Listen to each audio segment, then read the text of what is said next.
Hi, I am your machine health and maintenance advisor Aswani Sharma. In this short video, we will discuss about relubrication. In this slide, we can see formulas by which we can calculate relubrication grease quantity. To calculate grease quantity, you need the bearing's physical dimensions, that is outer diameter and width.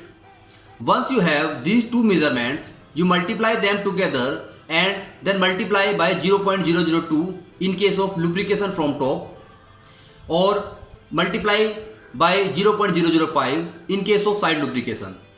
The resulting answer is the grease quantity in grams required for relubrication. Once the required grease volume has been calculated, you will need to determine how often to apply that amount of grease. This time frame is known as relubrication interval or regreasing frequency. The machine's operating condition must be collected along with some additional bearing information. Now, in this slide, we can see relubrication interval formula. With the help of temperature, contamination, moisture, vibration, position of shaft and bearing design factor, we can calculate relubrication interval. In this formula, T is representing relubrication interval in hours. K is indicating product of all correction factors. N is indicating speed, while D is indicating bore diameter.